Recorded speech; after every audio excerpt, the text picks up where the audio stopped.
नमस्कार दोस्तों, स्वागत है आप सभी का ज्ञानोत्री में। पिछली वीडियो में हमने आदिकाल के महत्वपूर्ण प्रश्नों को देखा था। आज हम भक्ति काल पर चर्चा करेंगे और भक्ति काल के महत्वपूर्ण प्रश्न देखते हैं। तो पहला प्रश्न है कि हिंदी भक्ति साहित्य की परंपरा कहाँ से मिलती है। हिंदी भक्ति साहित्य की परंपरा महाराष्ट्र के संत नामदेव से मिलने लगती है। संत नामदेव का जन्म कब हुआ? 1267 में।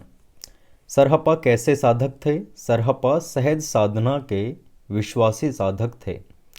भक्ति की कौन सी दो धाराएं प्रवाहित हुईं? निर्गुण धारा और सगुण धारा। भक्ति के अनेक संप्रदाय हैं, उनमें से 4 प्रमुख संप्रदाय बताइए। श्री संप्रदाय, जिसके प्रवर्तक हैं आचार्य रामानुजाचार्य जी। ब्राह्य संप्रदाय मध्वाचार्य। रुद्र संप्रदाय विष्णु स्वामी। सनकादि संप्रदाय निम्बार्काचार्य। सूफी साधना के अनुसार मनुष्य के कितने विभाग हैं? सूफी साधना के अनुसार मनुष्य के 4 विभाग हैं। नफ्स इंद्रिय, अक्ल बुद्धि या माया, कल्ब हृदय, रूह आत्मा। हिंदी के प्रथम सूफी कवि कौन हैं? मुल्ला दाऊद। सूफी साधना के 4 प्रसिद्ध संप्रदाय कौन कौन से हैं? चिश्ती, सोहरावर्दी, कादरी और नक्शबंदी। हिंदी का सूफी काव्य कौन सी भाषा में मिलता है? अवधी भाषा में रचित। भक्तिकालीन हिंदी काव्य की प्रमुख भाषा क्या है? ब्रज भाषा। भक्ति काल की दूसरी भाषा कौन सी है? अवधी। दंगव पुराण किसकी रचना है? भीम कवि। एकादशी दशा किसकी रचना है? सूरजदास। जैमिनी पुराण किसकी रचना है? पुरुषोत्तम।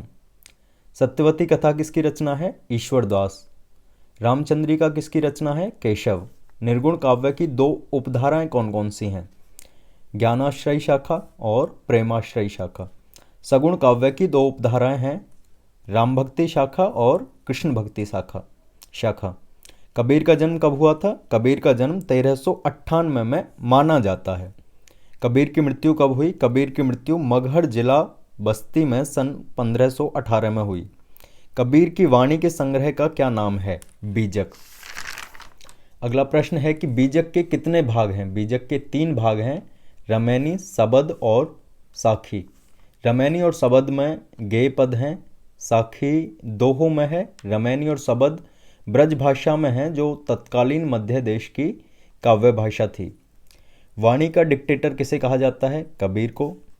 रैदास के पद कहाँ संकलित हैं? रैदास के पद आदि गुरु ग्रंथ साहब में संकलित हैं और कुछ फुटकल पद सतबानी में भी हैं। गुरु नानक ने किस धर्म का प्रवर्तन किया? गुरु नानक देव जी ने सिख धर्म का प्रवर्तन किया। सुंदर विलास किसके द्वारा रचित है? सुंदरदास। चंदायन किसकी रचना है? मुल्ला दाऊद। मृगावत किसकी रचना है? कुतबन। अखरावट, आखिरी कलाम और पद्मावत किसकी रचनाएं हैं? मलिक मोहम्मद जायसी जी की। पद्मावत की भाषा क्या है? पद्मावत विशुद्ध अवधी में रचित काव्य है। मधुमालती किसकी रचना है? मंझन। चित्रावली किसकी रचना है? उस्मान। ज्ञानद्वीप किसकी रचना है? शेख नवी। हंस जवाहिर किसकी रचना है? कासिम शाह। इंद्रावती और अनुराग बांसुरी किसकी रचना है? नूर मोहम्मद। वल्लभाचार्य द्वारा प्रवर्तित मार्ग को कौन सा मार्ग कहा जाता है? पुष्टि मार्ग कहा जाता है। वल्लभाचार्य जी के अनुसार जीव कितने प्रकार के हैं? वल्लभाचार्य जी के अनुसार जीव 3 प्रकार के हैं। पहला, प्रवाह जीव, जो सांसारिक प्रवाह में पड़े रहते हैं। दूसरा है मर्यादा जीव, जो विधि निषेध का पालन करते हैं। और तीसरा पुष्टि जीव, जो भगवान का अनुग्रह प्राप्त कर लेते हैं। अगला प्रश्न है, जुगमान चरित किसकी रचना है? कृष्णदास। प्रेम वाटिका किसकी रचना है? रसखान।